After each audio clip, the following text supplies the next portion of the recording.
We are going to hear a lot about empowerment over the next couple of months coming up to our election. Politicians like to talk about empowering people, giving them hope, giving them something to improve their lives. But at the same time, our culture takes a lot of that empowerment away by convincing people that you really don't have a choice. You really don't have a say in what goes on in your life. You have a disease, and it's a disease that you'll have for your whole life, and there's really nothing you can do about it. It's not your fault, but there's not much you can do. That's about as unempowering as you can get. And yet, people feel like they have no say. They have no determination in their life at all. And even theologically, we can come to that conclusion that I have nothing to say. I have nothing that I have control over in my own life. Everything is already set. It's all been planned. It's all been determined ahead of time. There's nothing I can do. So what's the use? And I believe this is why we see so much hopelessness in our culture. People believe that they are powerless to do anything about their situation. I don't believe that's the case, though. And this morning, I'd like to shift our focus. We've been looking at this concept of predestination and some of the other issues that surround it. And so far, the emphasis has all been on God. We've looked at God's sovereignty. We've looked at God's foreknowledge, God's predestination, God's election. And I think that's right. I think that's appropriate because God has taken the initiative. God has done all that is necessary for salvation to even be a possibility. It's all God's doing. And it's all from God's grace. We don't deserve any of it. But there is a component that is missing. And that is mankind's choice. Now, I know there are some who would say, no, make it all of God. God does it all. He not only created us, and He not only came up with this idea of salvation and carried it out, He even chooses the ones who are saved and who isn't. Humans, they claim, have absolutely nothing to do with their redemption. That's a very extreme view, and it runs into a number of problems, none the least of which is the Bible. J.I. Packer wrote, God's sovereignty and man's responsibility are taught to us side by side in the same Bible, sometimes even in the same text, as in Luke 22:22. It says, the Son of Man will go as it has been decreed. There's your divine sovereignty. But woe to the man who betrays him. There's human responsibility. Same verse, same sentence. We see the two side by side. Both are thus guaranteed to us by the same divine authority. Both, therefore, are true. It follows they must be held together, not played off against each other. And to be perfectly fair and accurate, J.I. Packer is a Calvinist. And he sees the balance. And that's where the truth lies. It's not either or. There's both divine sovereignty and human responsibility, and they exist side by side. Divine sovereignty doesn't destroy human responsibility. It doesn't turn humans into robots. The Bible teaches both the sovereignty of God and the moral choices of men with equal emphasis. Divine sovereignty and human responsibility go hand in hand. We must not press man's freedom to the point of limiting God's sovereignty. That's true. nor must we misconstrue God's sovereignty as to make people mere puppets. That's also true. It's both. I like how Warren Wiersbe put it. The Bible teaches both divine sovereignty and human responsibility, and when we accept both, we find no contradiction and no conflict. No person is freer than the believer who surrenders to the sovereign will of God. To ignore God's sovereignty is to exalt human responsibility and make a person his or her own savior. But to deny responsibility is to make people robots without accountability. The Bible preserves a beautiful balance that exalts God and enables His people to live joyously and victoriously regardless of the circumstances. Did you catch that last line? Enables people to live joyously and victoriously. That's empowerment. That's the message we give as the Church of Jesus Christ. There is hope. If you don't like where your life is right now, you can do something about it to change it. And in fact, it is something we must do. So I want to look at this side of the equation that is mankind's choice. And how do we understand mankind's choice when we see all that God has done and indeed is doing?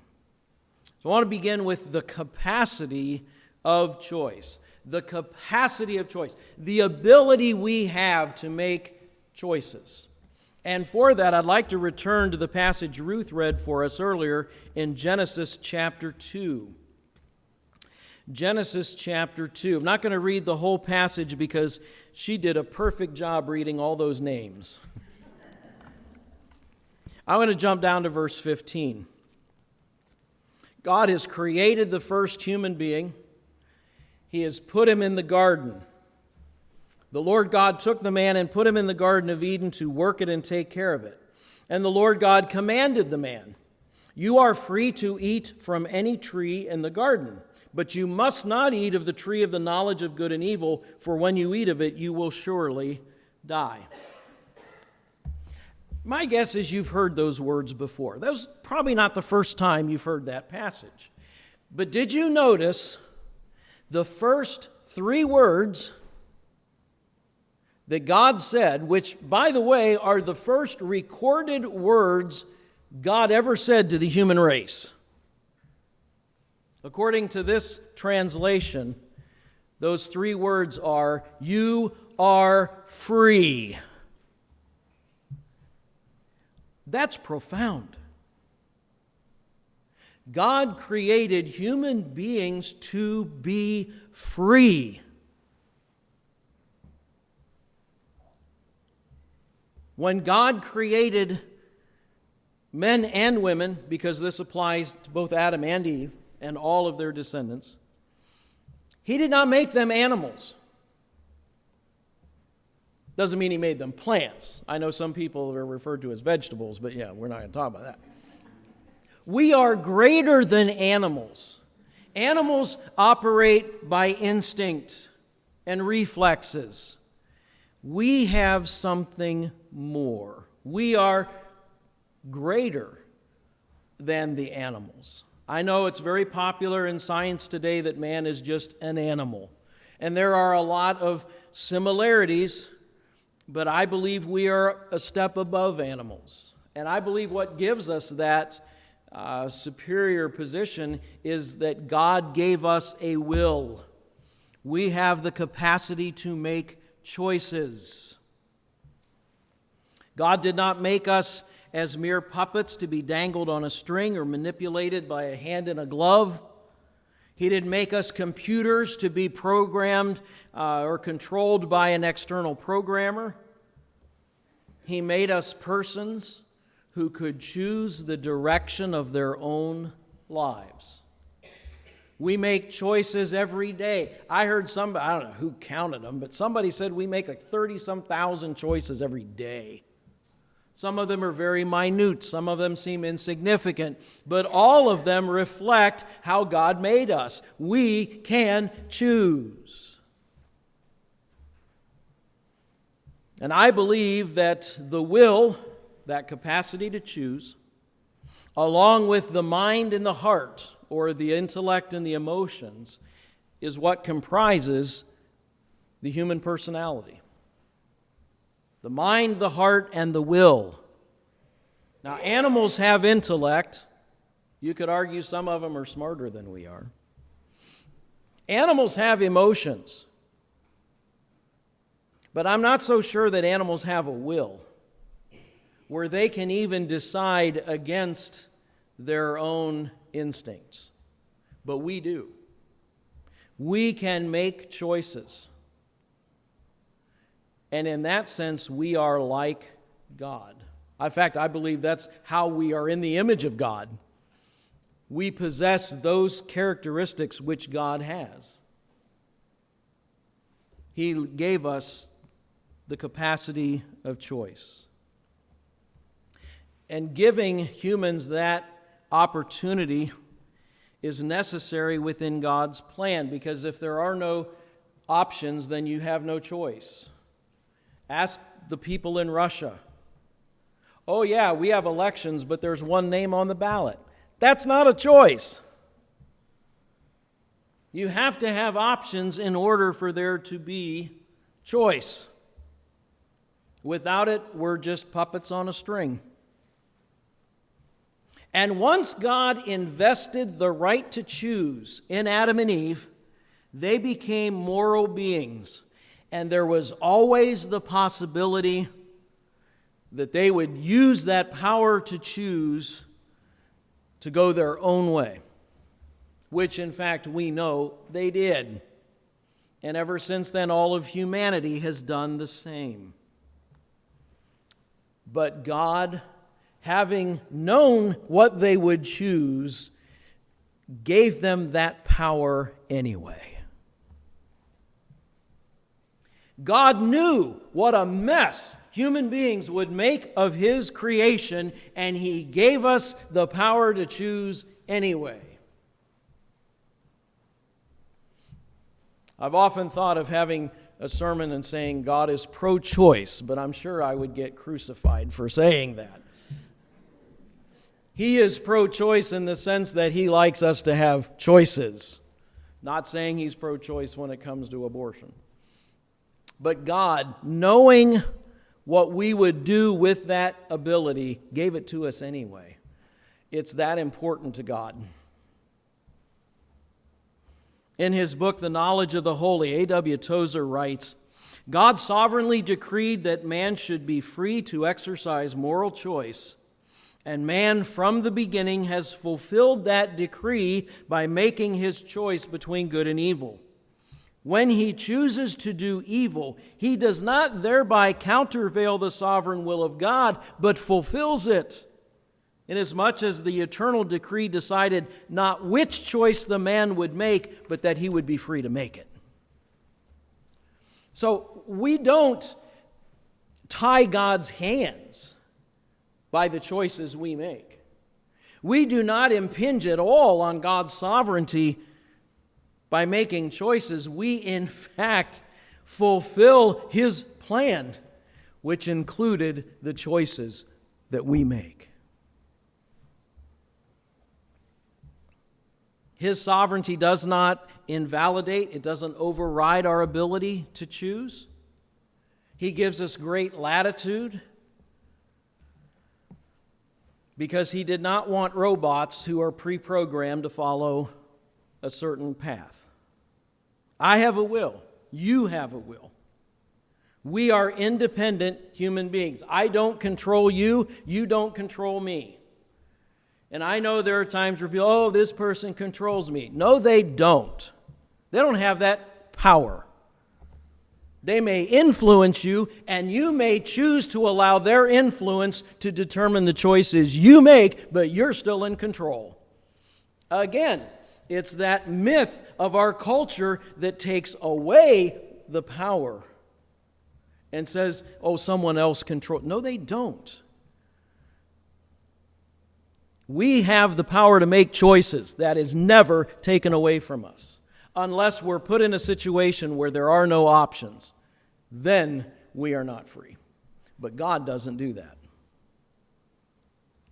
And that choice, amazingly, includes our choice of destiny. We can choose for, we can choose against. Now, we've seen throughout this series, we can't choose the consequences. That's God's sovereignty. But we can make the choices that are put before us. God is in control. He is sovereign. We cannot stand in the way of His, well, we can choose to stand in the way of His will, but then we'll get run over by it. But we're not going to stop God from accomplishing His plan. We just choose, as we're going to see later, whether we're a part of it or not. In fact, let's go there now. The book of Esther in your Old Testament. Many of you know the story. Esther was a Jewish exile in Persia, and through a series of events became queen of Persia. But she never revealed her ethnicity. And shortly after becoming queen, there was a plot to exterminate all of the Jews in Persia. And her relative Mordecai goes and says, look, you got to go to the king. You got to stand up for us. You need to plead our case to the king before it's too late. And Esther says, you can't just do that. Anybody that walks into the presence of the king uninvited, there's a death sentence unless he extends grace. And he hasn't called me in over a month.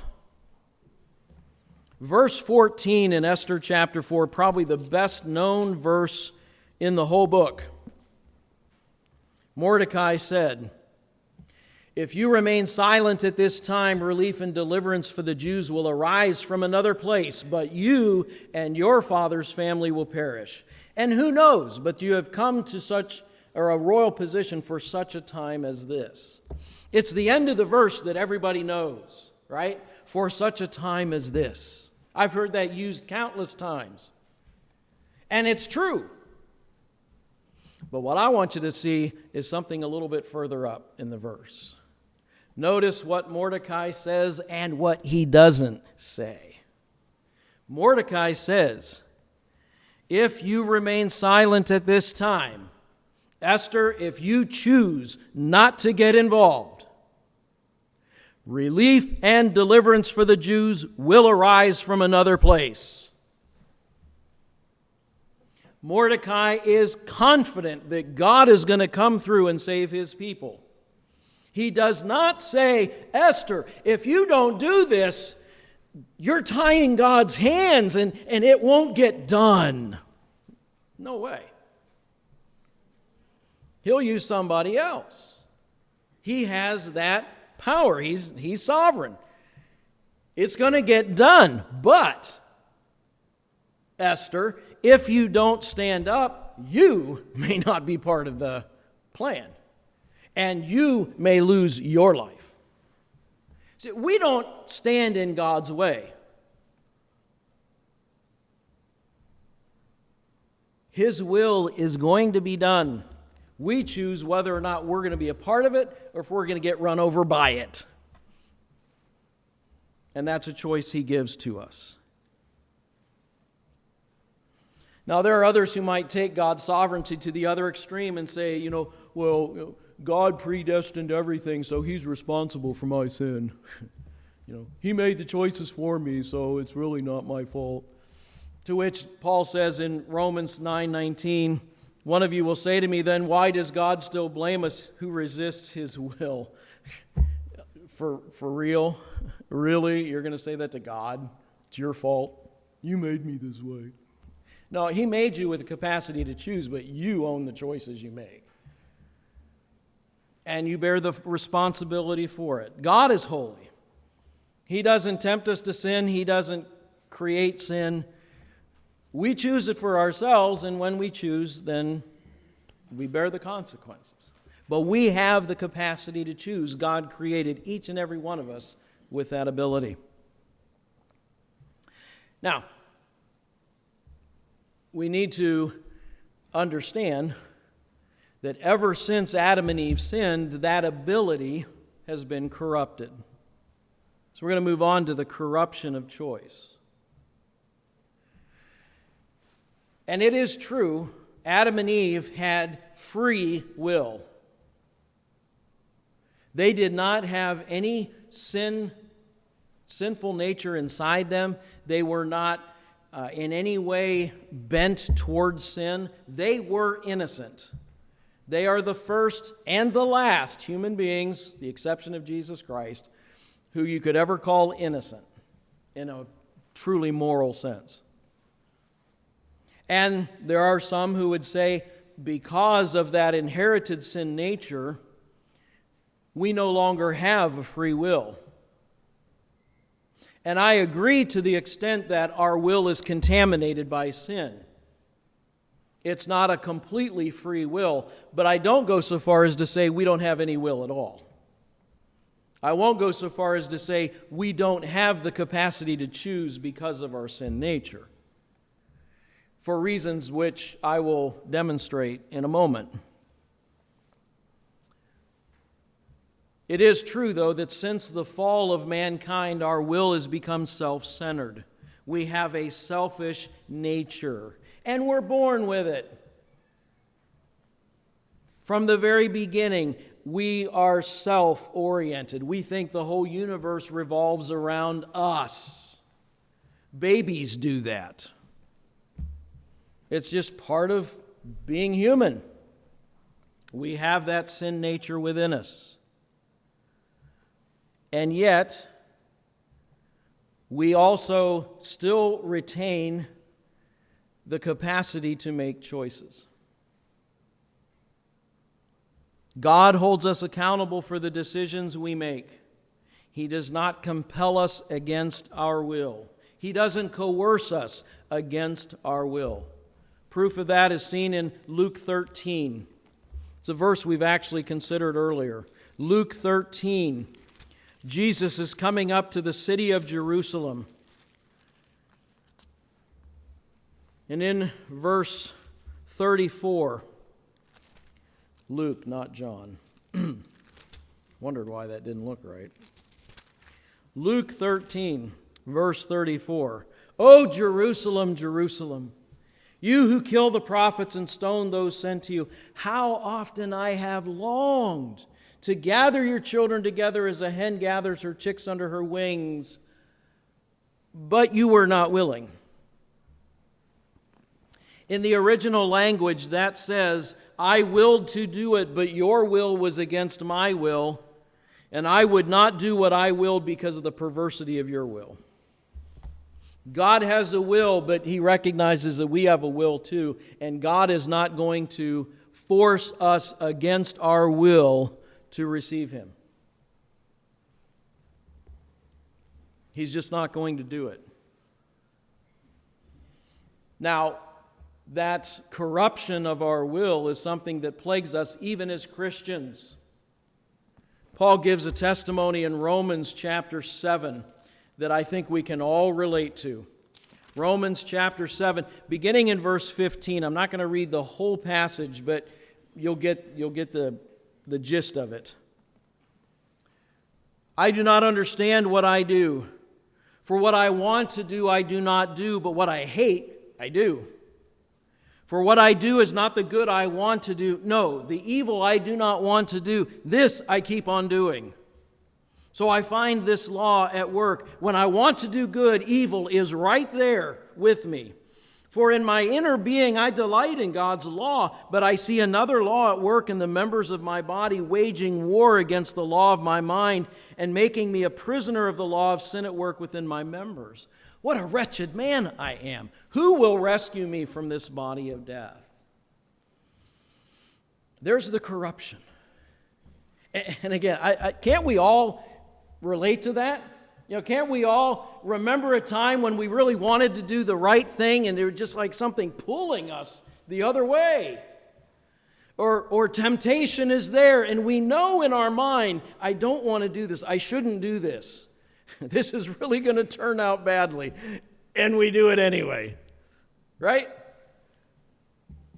Why? It's because of that sin nature. It's because of the corruption of our will. We are just pulled toward it. I like the words of one song. It says, moral depravity pulls us like gravity. And it does. It's in the spiritual sense, it's pulling us away from what we ought to do and toward those things we shouldn't do. However, we still choose. We still end up choosing the wrong over the right. It's still within our capacity, even though that capacity has been corrupted. We still retain the opportunity to make choices, and we're still held responsible for the choices we make.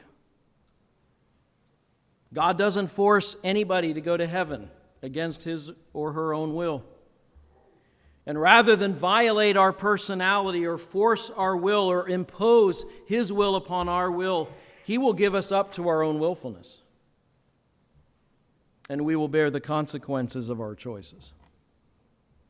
So you say, well, you haven't answered the question yet. How do you know you still have the capacity to choose? I mean, it sounds there in Romans like Paul was saying, I can't help it. I can't help it. I'm a prisoner. I'm helpless. I'm sick. I can't change this. Well, let's go back in the Scriptures and see the command to choose. See, the command to choose is given throughout the Bible. The opportunity Adam and Eve had in the Garden of Eden was not the last time human beings were told to make a choice. In fact, you see it throughout the Scriptures.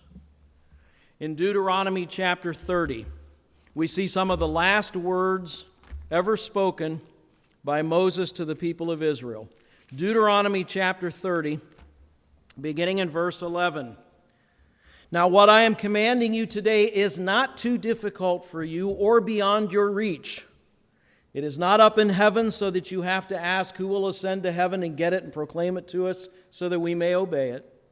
Nor is it beyond the sea so that you have to ask who will cross the sea and get it and proclaim it to us so we may obey it. No, the word is very near to you. It is in your mouth and in your heart so you may obey it.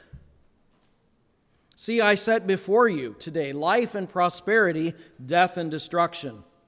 For I command you today to love the Lord your God, to walk in his ways, to keep his commands, decrees, and laws. Then you will live and increase, and the Lord your God will bless you in the land you are entering to possess.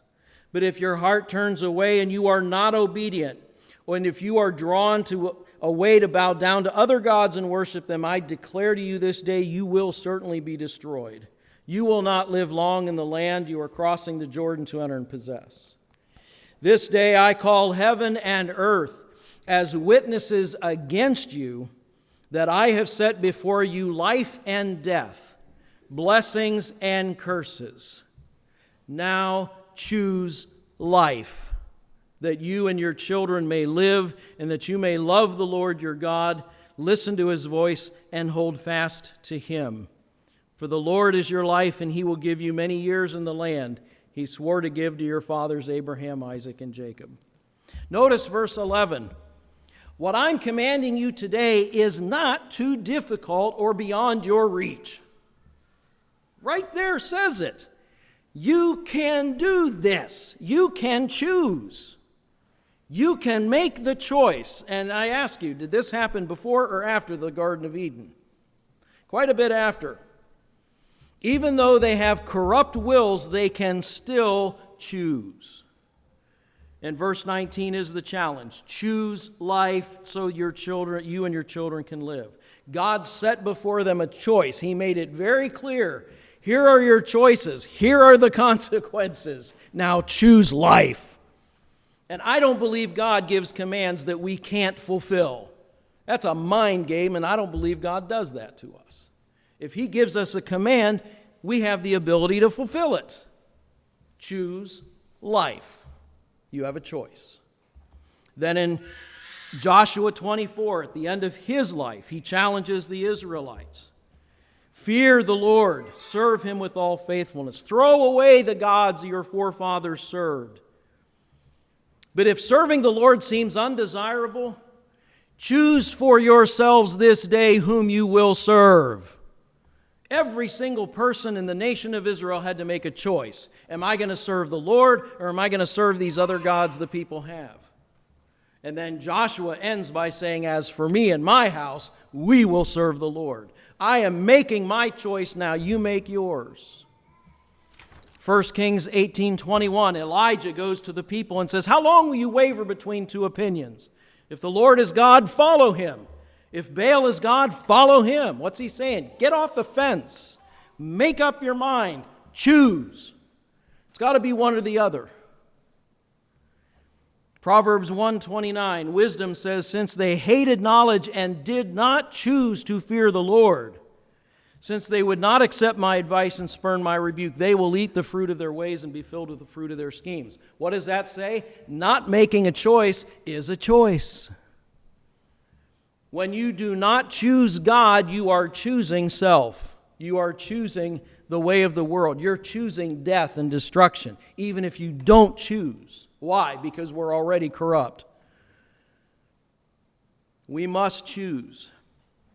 And for those who prefer the New Testament, Jesus said in John 6:36, I am the bread of life. He who comes to me will never go hungry. He who believes in me will never be thirsty. There's a choice. We must come to him. We must believe in him. Then he says, but as I've told you, you've seen me and still you do not believe. They were choosing not to believe. Jesus had done everything. He had done miracles. He had taught them. He gave everything to them. And they still wouldn't believe. Why? Because they had the choice. They could choose not to. And through this passage you see where God, Jesus says, all the Father gives me will come to me. Whoever comes to me, I won't drive away. So God calls people, but they have to come to him. It's both. Mankind's choice in no way interferes with God's sovereignty. God doesn't have to worry that his purposes are going to be countermanded by society's sinful choices.